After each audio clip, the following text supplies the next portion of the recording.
It's been a tumultuous year in cricket. India must rebuild after they were conquered down under. There's plans for a two-tier system for test matches as the cricket board scrambles to combat the dominance of the white ball game. And in the women's Ashes, England are following the script. Already 4-0 down after 2 games, the urn is already drifting away.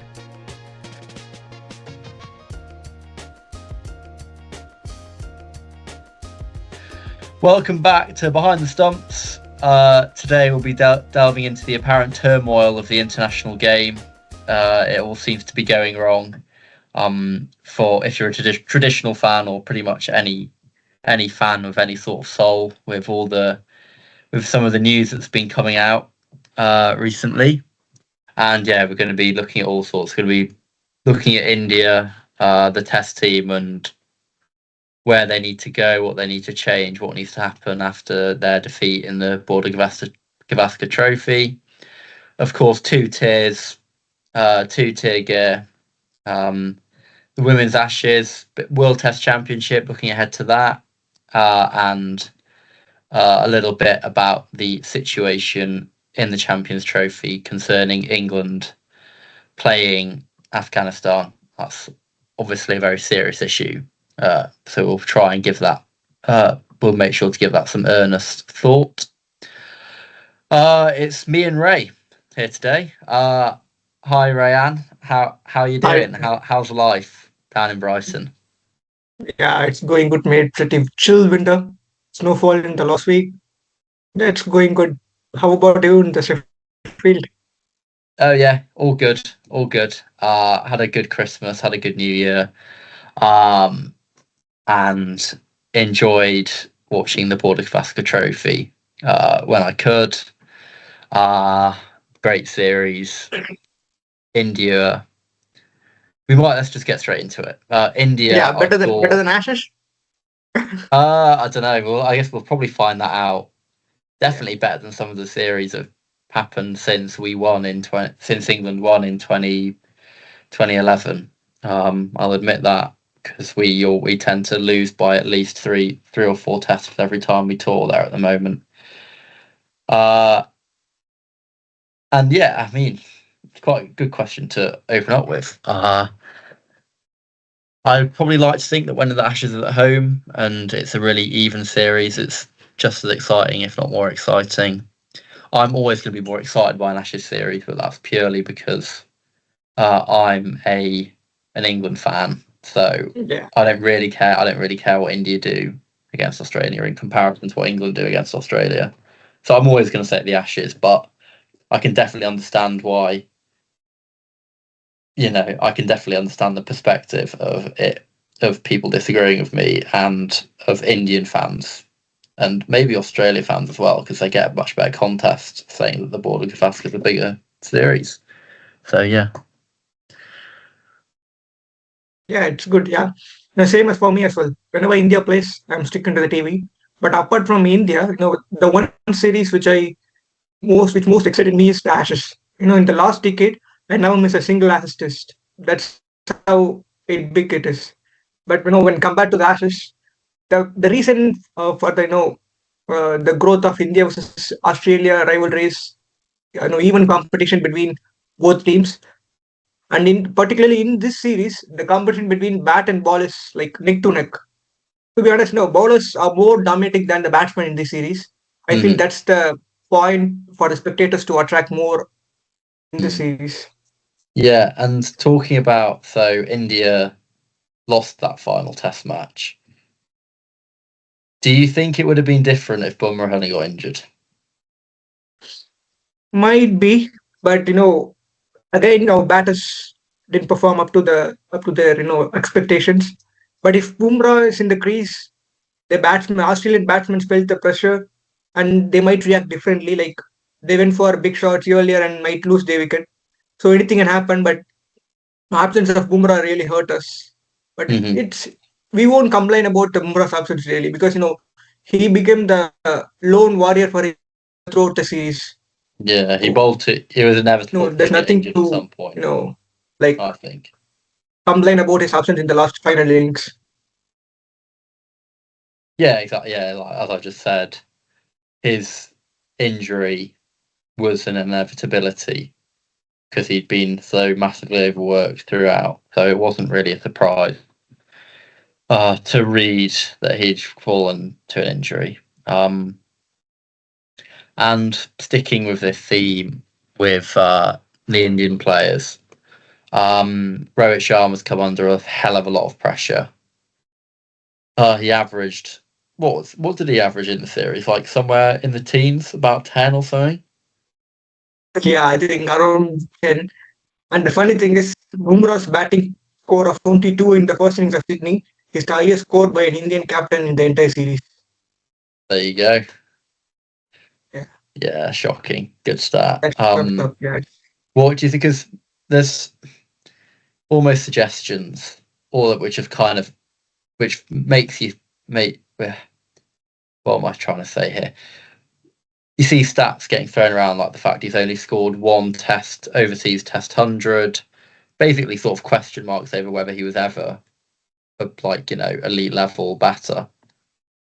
I disagree with that. Would you like to sort of dispel this myth, or have you found yourself becoming more aligned with it? Yeah, Rohit as a batter in white ball, he's in different level at the white ball. But when compared to the red ball, I still feel Rohit is not up to the level of Virat Kohli or Cheteshwar Pujara or Ajinkya Rahane, because as you said, he scored only one overseas 10, and he batted the top order. So for a top order batsman to score only one overseas 10 is really not up to the mark in a country like India, where you have tons and tons of batters waiting behind you for the spot. So it's really hard for the batsmen who are waiting behind. So if then that's the truth, we need to accept that though he's a best batter, he won the World Cup for us a few months back. In red ball cricket, he's not up to the mark, and he's working hard. I know I saw the pictures of him practicing with the Mumbai Ranji team yesterday. And he's running hard in the Mumbai parks. So he wants to prove, he wants to perform better for India. But if he's yet to do that, so hopefully he'll find a place in the England. He'll find a place in the Indian team to England. Yeah, Will perform better because he scored 100 in England when India was the last time. Yeah. But we have 6 more months left. Let's see how Yeah, it goes. he's had some good performances in England. Yeah, he's had some good performances in England. I think he scored 80 or 90 at Lords on a separate occasion as well. And I think it looks like India are going to need to blood in some new talent. Like whether you like it or not, this isn't going to go down well with a lot of people. But Kohli is in a regression. Yeah. And you always forget. Yeah, sorry. You forget how good a batter he was, because it's been 5 years now where his average doesn't reflect how good a player he was. Because there's a stat where I think he's somewhere around the 80 mark in terms of international hundreds, so white ball hundreds and red ball hundreds. So if these 5 years had been on on the same track, he would have probably reached Sachin's 100 record, and that's sort of one of many stats where you kind of, once you look at them, you go, oh yeah, Kohli was literally the best player in the world for quite a long time, and it's almost that legacy's been diminished by the last few years of form. He was just so good that you don't even realize it somehow. And I think he would be worth bringing on the tour, him and Rohit. Dare I say it, maybe one of them in a coaching position for the next generation of India batters. For the likes of Shubman Gill, I know he's toured here once before, but still worth getting some pointers from those two guys. And obviously Yashasvi Jaiswal tours in England he'll tour in England for the first time. And Safras Khan probably will get another look in. Dhruv Jurel perhaps as well. I don't know. I don't know whether Kohli will probably play the first Test match at Headingley. It's just I feel like his decline is so ingrained now and so much longer than just a blip. But actually, Rohit's is more of a blip. Rohit scored 100 at the start of the year, start of 2024, against England in a Test match, where Kohli's form has been way more terminal, shall we say. Yeah, so when talk about the form of the batter, I feel Virat got 100 in Perth in a second innings, which is not so difficult, but it's really difficult to score 100 in Perth against a quality pace attack. So he did that. But after that, they found a plan against Virat and they executed perfectly. And Virat fell for it, even though he didn't want to. When talking about the reign of Virat, he was a better batter. He is currently right now. But James Anderson is also a good bowler. But England went past Jimmy and brought in new talents. That's the culture of England cricket board. So as an have a Indian time fan, to fight anyone else, don't they? Yeah, so as an Indian fan, I want BCCI to do the same as England cricket board. We need to bring in some young bloods into the team, mix of Indian young and experienced guys. That will do wonders, I guess. I feel so. Maybe in the next home, I don't think they will change. They will bring too many changes for the England test, but I'll expect some changes in the next home season. And talking about Sarfaraz Khan, there are news circulating from yesterday that Sarfaraz Khan is the guy who leaked the insider news to the media. So the coaching staff and the PCI all are upset with him. So I don't think it will be easy road for him to come back into the Indian side. I did not know that. Yeah, that's not a very very clever move from Sarfaraz, if that's true. Yeah. So clearly, he's upset with his absence in the playing 11. So the rumors circulating that he is the guy who leaked all the information from the dressing room to the media team.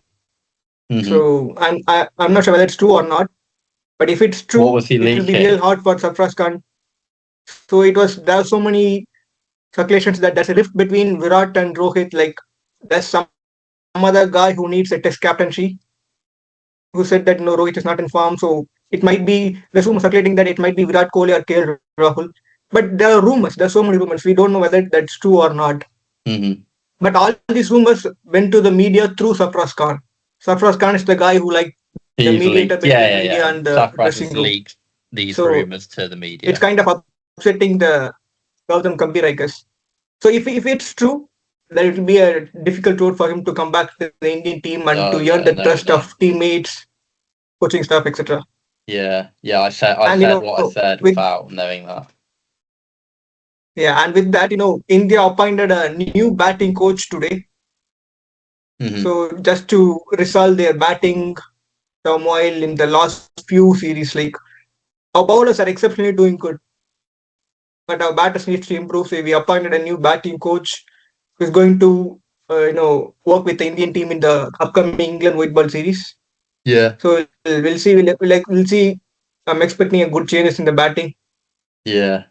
I tell you what. On that note, with the England series in mind, I really hope some of the Indian players come over to have a warm up in the county championship. I've got every finger crossed, every toe crossed, or whatever you want to say.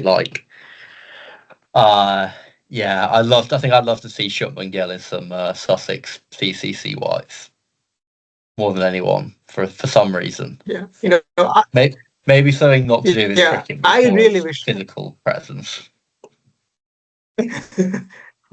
More than a physical, it will be a good opportunity for the England youngsters as well. They'll learn something from the players like Virat or Rohit. I think it's tough for Jasprit to play in the county. Yeah. Because, but might be players like Jaddu, Jadeja, or fast bowlers like Siraj can have the Shubman Gill can have the opportunity to play in the counties. It will be good. We can see. We already in the past we saw Steve Smith, Marnus Labuschagne, there are so many quality players played in the county and rubbing shoulders with the England Uh-huh. youngsters. So it'll be good Yeah. for both the teammates. Even the Indian players who also adapt to the England conditions will help them in the England series. Same for the England board as well. Mhm. It will attract more crowds into the county Yeah. games. Yeah. Yeah. Good Yeah. for cricket. That is it. Yeah, I'm just thinking ahead. I'm just having a quick look at the England Lions against Cricket Australia 11 tour match, which England Lions lost, unfortunately. Uh, didn't actually know that. And Sam Cook played really, really well. It's an interesting side that with Rocky Flintoff playing. So yeah, so just talking about England selection. I think Sam Cook's got to have a look in. He his latest sort of what's the word pitch to the selectors was during this Lions game. First innings, he had 8 overs, 4 wickets for 15 runs. Took the wickets of Ward, Henry Hunt, Peter Hanscom, and Jack Clayton of the Australians. I don't know. I've just got a bit of a thing about him where I just think he deserves that opportunity, even though he's not the sort of archetypal um, mould that the England board are looking for, England selectors are looking for. But he's now gone and proven he can do it in Australia as well. I think it's got to be worth it. And there's an inevitable comparison to Jimmy Anderson, where he exhibited control, was effective without quite as much pace or without quite as much height and bounce and everything else. So I think it's worth.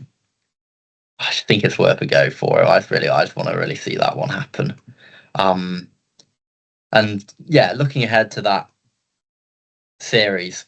Well, I'm going to ask you a slightly different question to looking ahead to that series. If India were to play tomorrow in English conditions, who would you pick in their 11? Tomorrow, Yeah. I would go with the squad which went to Australia, because if India will play in England conditions tomorrow, it will be good for the experienced team rather than rather than sending the new young team to the England Mhm. conditions without knowing much about it. So I'll Okay. pick Okay. sim Okay. So SSV Jaiswal, Rohit. okay. Well, yeah. If okay, let's say you were picking the team for in June. It's been announced that there's going to be 3 tour matches, India tour matches before the series. So players get the opportunity. Second rate's not the right way of describing it, but like second choice players get an opportunity to play in the conditions. They get an opportunity to come and play in the county championship. Get some coaching off the experienced heads. Like, do you make any changes? Surely Yeah, you make sure. some changes. Yeah, sure. I'm sure. Now I'll pick Abhimanyu Ishwar, Mm-hmm. Sai Sudarshan. He Yeah. played for Surrey and scored some good runs in England conditions. So I'm definitely send Sai Sudarshan to England. And Mm-hmm. then in the batting, I'll send David Padikkal as well. He Yeah. played he played a decent knock against England in the home series. So David Padikkal, Abhimanyu Ishwar, and Sai Sudarshan are the 3 changes. In addition to Rohit, SSP, and Subman. So I'll send all 6 batsmen, and let's see how they place in the England conditions before in the tour matches. And I'll pick Yeah. my squad after the tour matches, how they perform in the practice games. But I'm sure India needs to bring any one of the three batsmen, either of Shai Sudarshan, David Padikkal, or Abhimanyu Ishwaran. Shai and David Padikkal bring in a left-hander as well, in addition to SSV Jaiswal. So it will be good Yeah. if Shai Sudarshan at number 3. It's really tough to replace Shubman, but his averages in the overseas are really disappointing. So Mhm. it's time to give some chances to new batsmen, and let's see how they perform, because we have given so many chances to Subman. Yeah, I think interesting. it's time to give a new batsman a chance. So Okay. I'll bring Sai Sudarshan at number 3, and number 4 will be Virat. There's no doubt about that. So you wouldn't give, so you're giving a chance to a new number three, but keeping Virat in. He's had 5 years of Yeah, because chances. yeah, no, yeah, the idea in my mind is Virat as a batter mentally is more skillful than Shubman. I feel, because he Yeah, yeah, okay, played but against. he's, Shubman's been labelled this generational talent. He did what he did in the 21 And in the BGT in number 4 Australia. position, we haven't we haven't had so many batters who can match the level of Virat in India. I have to think of But who is what is the going to level of replace Virat? The Virat if we level need of to do Virat that. isn't, as I said earlier in the podcast, the level of Virat isn't that player who was so good. He Yeah, just isn't that player anymore. yeah, yeah, isn't great right now. It's not great right now, but But he hasn't been great for five. He even I hasn't been feel, great for half a decade, right? yeah, but even I feel he is one of the top batters in India right now. So he's not performing to the level we wanted, we expected. But still, he's one of the best batters in the current Indian setup right now. That's the reality of Indian batting lineup. Apart from Interesting. SSV Jaiswal and KL Rahul, Jadeja, these three batsmen are the guys who are consistent in the last season. So apart from these three batters, everyone are performing so poorly. So when compared to the rest of the batters, I feel Virat is slightly above all. So in number 4, apart from Virat, it's really hard for me to think of any other batsman. Fair enough. So I'll Fair also enough. yeah, so I'll go with Virat. Yeah, you can name if you want, if you have any other player who can replace Virat. I'll accept that, because Virat is not in great form, but we don't have any players who can match the level of Yeah, Virat. yeah, That's maybe. that's the point. Fair enough. We've spoken about India for 25 minutes now, right? I think we should move on. Spoken for a long time. Yeah. So yeah, moving on. The two-tier test system has been rumoured. Apparently, the England Cricket Board and the Australian Cricket Board and the BCCI have all agreed, or all their chair, the chairman. What who is their directors? Yeah, their directors are all saying that they Jay want to Shah. do this. Jay Shah, Richard Gould, I think. Is it Richard Gould? Yeah, the new chairman of ICC is Jay Shah. Yeah. Anyway, the top and bottom is there's it is rumoured and quite possible, very possible, that starting in 2027 there'll be a new system for Test cricket where the nations are split into two tiers. A top tier containing England, Australia, India, New Zealand, Pakistan, and South Africa, and then a bottom tier, most notably containing the West Indies, along with Afghanistan, Ireland, and Zimbabwe, and Bangladesh.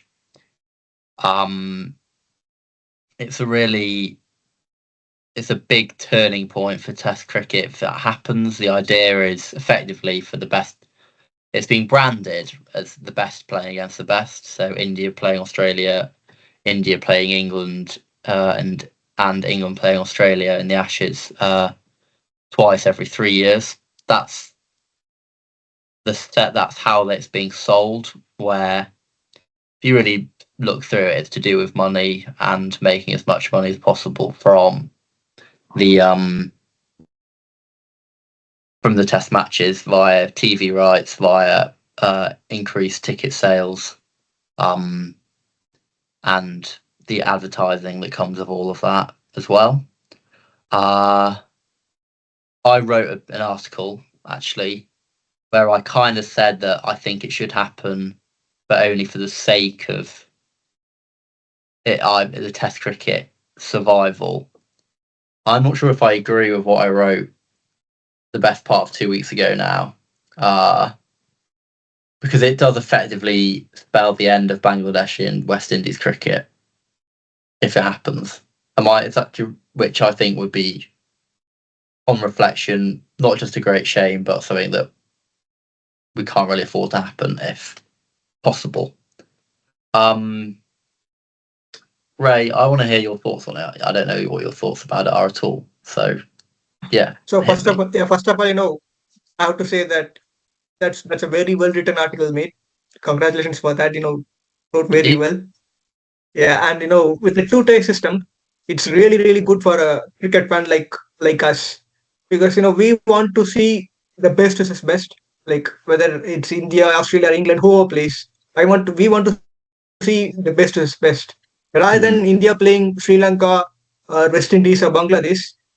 It's India playing against England, Australia, New Zealand, are more competitive and more entertaining. So that's a good way to revive Test cricket. So that's a mhm. very well move by ICC. So, I just want to. I'm just surprised you think it's a good idea, like, completely. Because what about West Indies and Bangladesh cricket? Bangladesh have proven they're a very, very competent Test side, beating Pakistan 2-0 or 2-0. And to put my rose tinted glasses on the tales I hear about the West Indies sides from yesteryear, tales about Curtly Ambrose, Courtney Walsh, Viv Richards, Richie Richardson, Everton Weeks back in the day. There's an endless list. More recently, Shy Hope playing. His twin centuries against Headingley will be something I'd never forget. And to lose, it would, if West Indies don't even have the incentive of playing against England or India. What happens? What happens? Like it will just diminish into Not just really, not not not exist, really. just not existing. No, the two-tier system means not really shut the door for the low-ranked teams. It will be like another opportunity for them to perform better and promoted to the upper level and compete against the best. So in my opinion, it will give more boost to the low-ranked teams to perform better within themselves, and it'll be like they have the equal opportunity to win more matches, more series. It will boost their morale, and it will boost up their confidence to compete against the best. So I feel two-test system is the best way to revive Test cricket in the cricket playing nations. Okay, right. If Bangladesh playing I'm sorry, gonna if pitch Bangladesh to is you. playing against Zimbabwe or Ireland, there will be more crowds in both the Bangladesh and Ireland because the competitiveness will be equal. Rather than if Bangladesh is playing India or Pakistan, Well, yeah, Bangladesh Bangladesh beat won Pakistan. a test match Bangladesh against beat Pakistan Pakistan last recently. time they played But each other. if Bangladesh is playing against India, most people know that India will win the series, Well, without but India much gave India, but effort. India had to really So fight to beat it will be good. Bangladesh in the most recent series. But Yeah, Bangladesh are the yeah, best I agree. example Yeah, because Bangladesh have challenged India when they last toured India and beat Pakistan 2-0. yeah, I agree. But I feel they're They're on the up. little bit. They've never been more on the up than now. So then relegating them so they can only play against Ireland and Zimbabwe seems ludicrous. Yeah, but I feel they're not on par with the test teams like Australia, England, or India. That's the truth. Okay, They so give some tough fights against these teams, but they're not on par with the top ranked teams.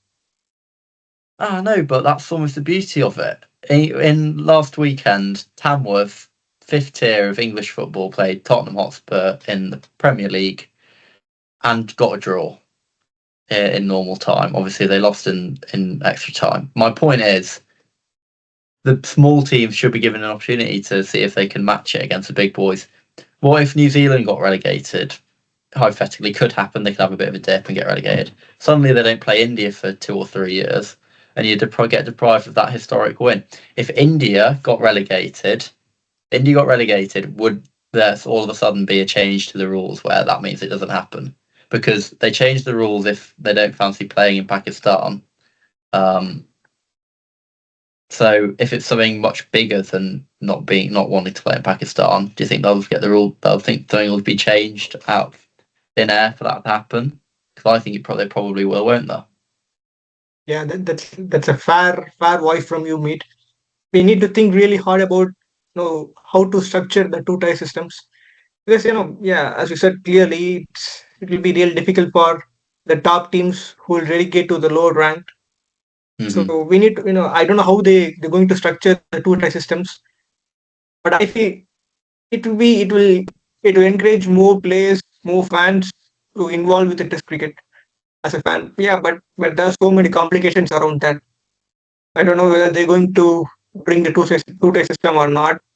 But in my opinion, I feel that that's the best way to revive test cricket in the future years, because we know how bad the test cricket is right now when compared to the T20, T10, 100. There's so many limited over formats. Mm-hmm. We need to, but no, we said that test cricket is the pinnacle, and most cricket fans would love to watch test cricket. So Mm-hmm. we need to revive the format. Let's see, but yeah, we also want the low ranked teams to compete against the best, but we'll give the chance for them to compete against themselves and push the door, break the door, promote themselves to the top league and play against the best. Yeah. Okay. Yeah, I hear what you say. Yes, it's a tricky one. It's a tricky Yeah, one. tricky, real tricky one. And in terms of a more pragmatic and probably soulless view is, which I wrote in that piece I was waffling about, is in terms of test cricket existing at all, it might be a bit of a necessity to keep players playing test cricket instead of just, because the IPL, the way it's going, it's getting longer every year, and who knows, at some point maybe not far along in the future, you might have the IPL lasting 6 to 8 months, and then players, if they're playing longer, do you think that could possibly happen? IPL lasting, why wouldn't they do that? Might be, anything can happen. Like cricket might turn into like football, and people started playing franchise leagues all through the year and play Mm-hmm. the international games only on summer breaks or winter breaks. Yeah. Anything can happen in the future. But right now, I don't think IPL will change drastically in the next 5 to 6 years. Mm-hmm. Mm-hmm. Yeah, I hope it Because stays how and it is, that's not, yeah, because it's not a bad yeah, that's addition to not a the good as calendar well. if it That's not good for a completely take cricket fan over. as well. Yeah, yeah. I hope you're right on that one, because it's, as it is at the moment, it's a quite a fun. It's actually the short format stuff's quite a fun addition to the game. I just hope it doesn't start detracting from the test matches where you want the best against the best, and we've seen how positive the best against the best has been in terms of attendances and interest in the game. Anyway, I think that we'll leave that there. But it's a debate that's going to rumble on, especially if it becomes more of a reality than the sort of very loose descriptions we've heard so far. I'll have a quick look at the women's Ashes now. So it's the last ODI. It's happening tonight, overnight, where we record from in England. So you'll know the score because it's probably going to come out tomorrow on Friday morning. It's Thursday at the moment. So hopefully it's an England win. Hopefully it's back to 4-2, and we get England get back into the series. England suffered a really gutting defeat in the second ODI. Did amazingly well to bowl Australia out for 180. You can't ask for any much better than that in a one-day international game. Sophie Eccleston bowled really, really well. She was pick of the bowlers. Really good variation.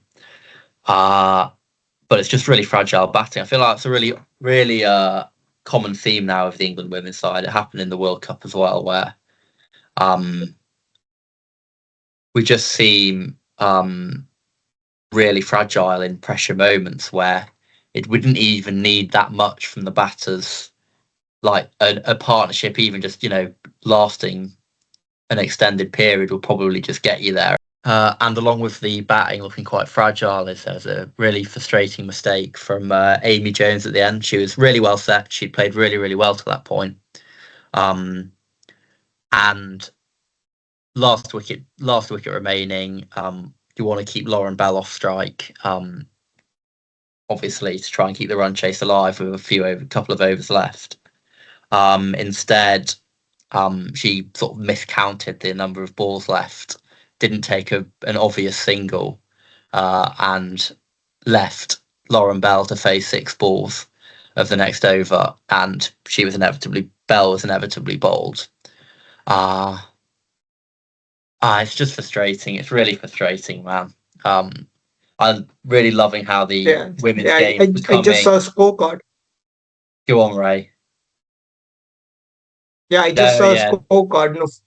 47 of 103 balls while chasing 180. Oh God. I think she single-handedly took England to the chase, but sadly, as you said, fell short at the end. Valiant effort from Amy Jones. It's just funny how even the women, not as well established as the men in terms of their just the amount of time it's been taken as seriously, and it's really only coming to the public for now, and it's still the classic feeling, waking up hoping England have won overnight down in Australia and they've got beaten in frustrating or gutting fashion. So some things never do change, even if it's a completely different team to a set of teams playing. So yeah, that was annoying. Last issue of the day today is quite a serious one, very serious one. England play Afghanistan in the upcoming Champions Trophy. Their stance has been not to play Afghanistan in bilateral series since the Taliban took over, because the Afghanistan failed to comply with ICC laws, which state that a women's team and women's cricket must be preserved and grown by every member nation of the ICC. The Taliban don't honour this, and they've restricted women's rights in all sorts of ways. They can't travel anywhere without a male chaperone. They're not allowed to look out the window. They have to cover up completely in public. They're not allowed to wear what they want or express themselves how they want. All sorts of other oppressive things, and also they're not allowed to play cricket in any way. They're not allowed the women's team members have to flee Afghanistan when the Taliban took over again. And the issue where England come in is that they play Afghanistan in the ICC in the Champions Trophy, and the ECB stance is that they're still going to play that fixture as it stands. 160 MPs signed a letter to ECB Chairman Richard Gould urging England not to play this fixture against Afghanistan as a way of taking a stance against the Taliban's regime and in solidarity with women and girls in Afghanistan and everywhere, I suppose.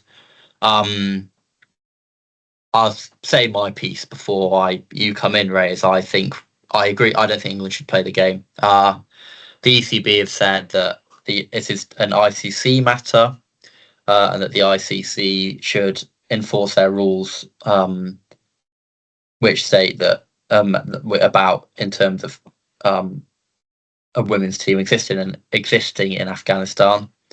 Here we go. I've got Richard Gould's response up here. There's been no. I quote. While there's not been a consensus on further international action within the ICC, the ECB will continue to actively advocate for such measures. This is the key bit.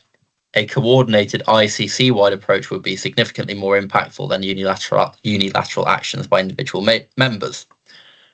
I agree with that, but at the same time, England and the ECB have their own responsibility to their teammates down under playing the Women's Ashes at the moment, and for the good of people's human rights. It's way bigger than the Champions Trophy. This kind of thing.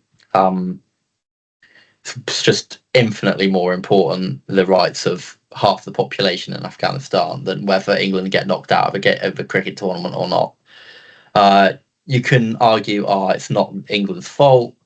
It shouldn't detract from Phil Salt's professional career. That he doesn't get to play in this match and potentially doesn't get to win a big tournament with England, but that goes out the window when it's something as detrimental as what the Taliban's regime is. That's my piece, Ray. Do you agree? What do you think? I totally respect your words, mate. But it's really hard to hear what's happening in Afghanistan, what the Afghani women are going through. But as a cricket fan and as a cricket fan, I want to see cricket and politics both in a different way. But what will happen if England don't play Afghanistan in a Champions Trophy match? If England don't play Afghanistan, will the Taliban change the rules? Will the Taliban allow Afghani women to play cricket? Will it change? No, I don't think so. That's not the point, though. Yeah, but it's like the point is we believe Afghanistan. Yeah, it's like omitting Afghanistan from the cricketing world. It will push Afghani government to make a stand to play Afghani women just to make their Afghani men's cricket team push them into a good way in cricketing world. But will it happen? I don't think the Talibani people from Afghanistan are not too worried about whether their men's cricket team play in the Champions Trophy, whether men's team won the match or not. So they're not too worried about their cricketing team.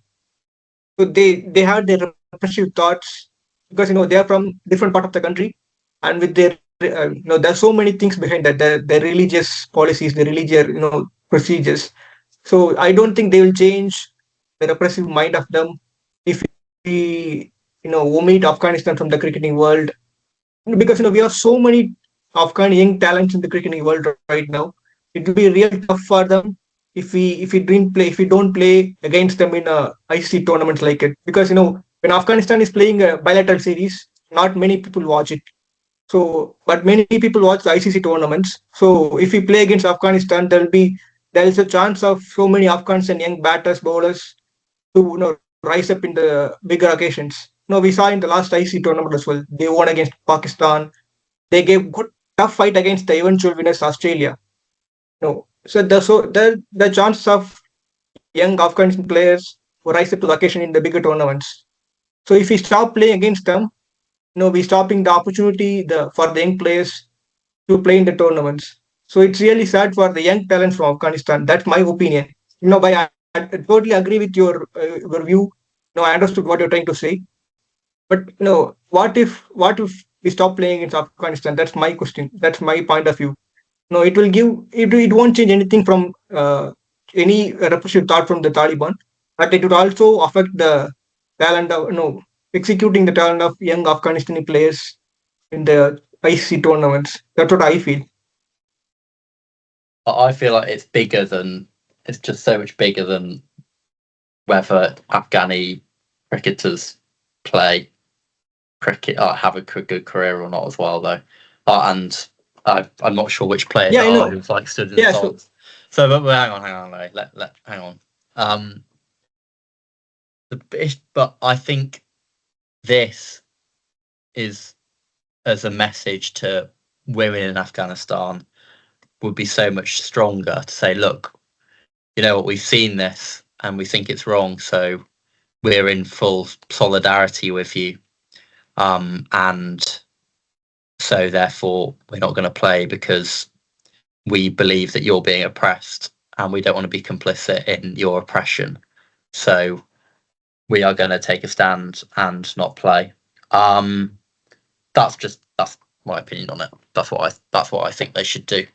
It's a shame. It's like, I'm not saying belittling Afghan players' careers, like it's gutting that it's kind of come to this kind of discussion, obviously. And I wish Afghan cricketers all the best in their careers. Rashid Khan making some bag down in the making some money down in the SA20 is absolutely fantastic for him. I don't begrudge him that at all.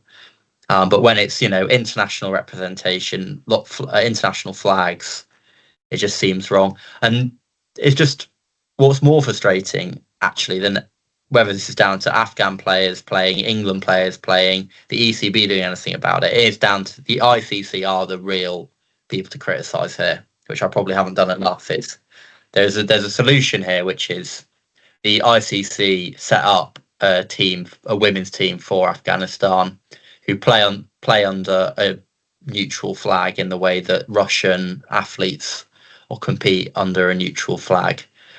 So the women's team still have their right to play and to compete in tournaments and to exist and to play in series against England, because that probably then opens the door for England playing bilaterals against Afghanistan again, maybe playing the odd test match against Afghanistan again, etc. I'd say all this from probably a little bit of an uneducated stance on the complete facts of the matter. But I think the key here is, at the bare minimum, at least giving women the right to having a proper team to play for professionally on the international circuit. And obviously it's littered with complications, the whole thing, and there's different viewpoints, and there's people who miss out when they don't deserve to miss out. For example, if England decide not to play against Afghanistan, the Afghanistan cricketers have missed out when it's not their fault either.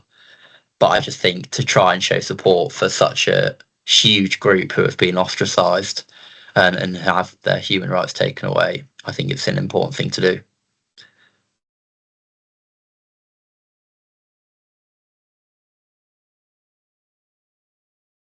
Do you have anything to add?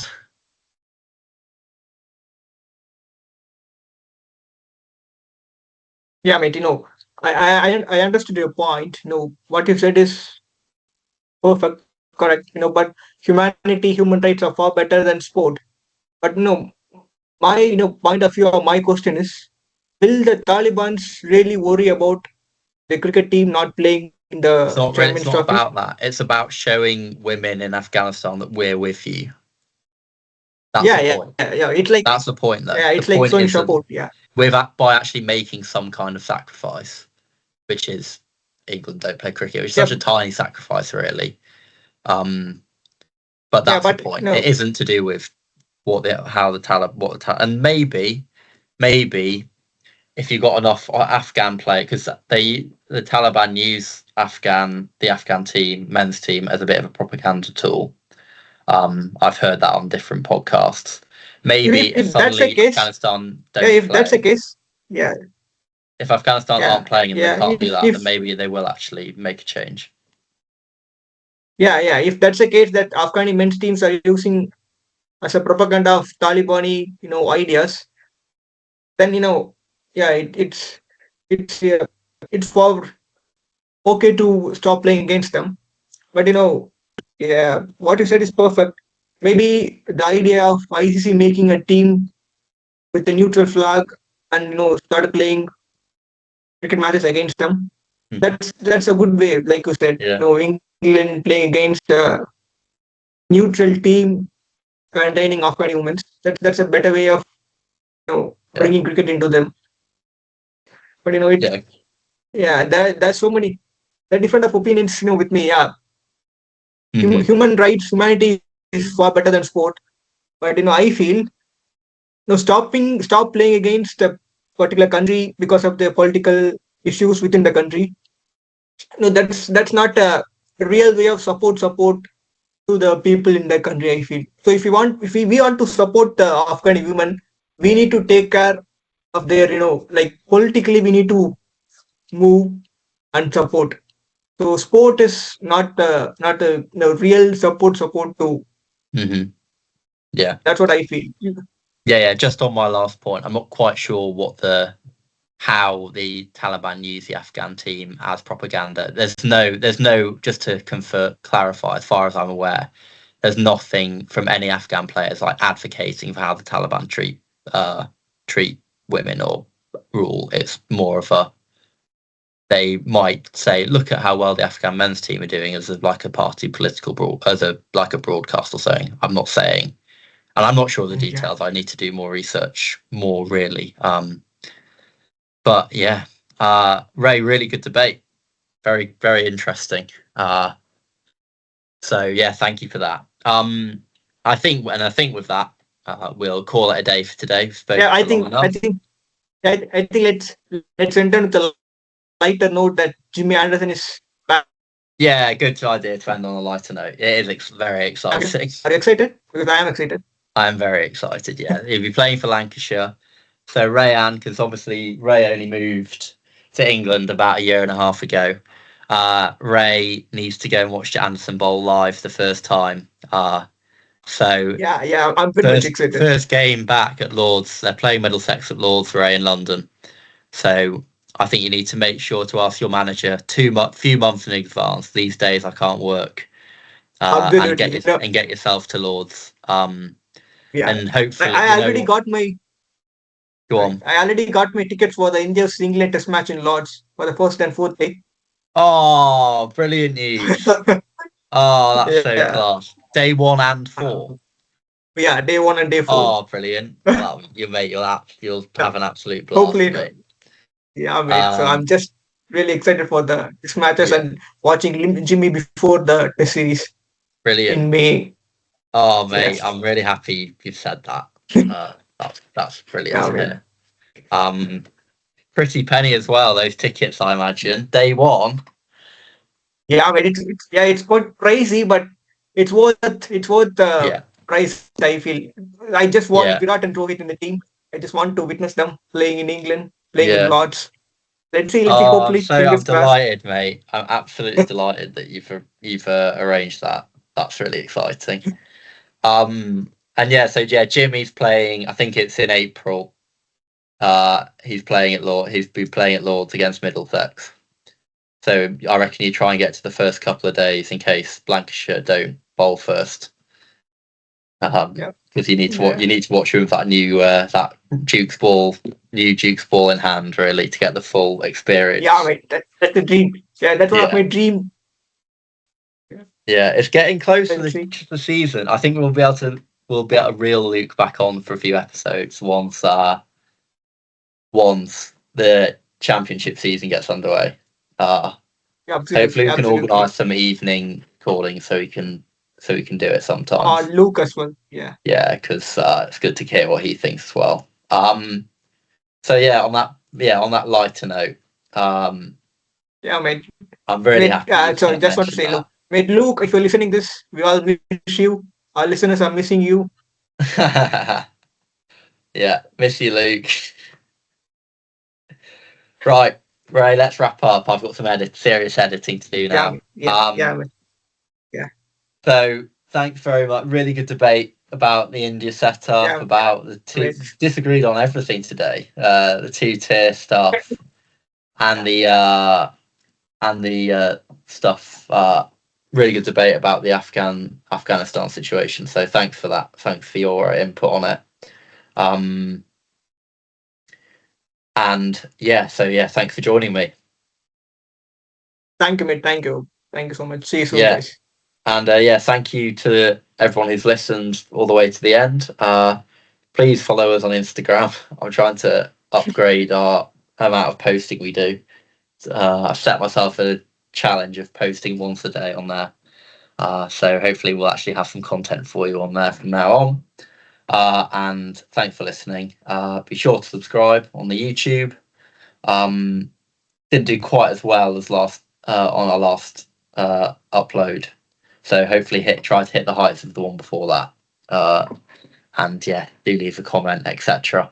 Thank you very much. We'll see you next week. Bye bye.